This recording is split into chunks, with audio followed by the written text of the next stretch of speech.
To fix a GE gas oven that isn't working while the stove top is functioning, the issue may be due to the regulator being in the off position or a damaged igniter.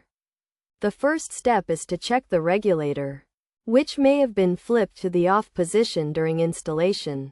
The method for fixing this issue depends on whether the oven has a sealed or an open burner model. For sealed burner models, start by removing the warming drawer, locating the shutoff lever at the back, and finding the regulator, a small box with a lever on the side. Pull the lever to open it, replace the warming drawer, and check if the oven works.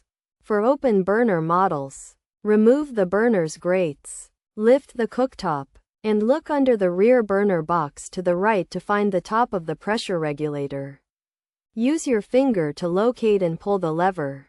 Then check if the oven works. If adjusting the regulator doesn't resolve the issue, it may be necessary to replace the igniter. Begin by unplugging the oven and removing the broiler drawer. Reach into the drawer space and remove the oven valve shield. Then unthread the wire cover and disconnect the gas valve wires.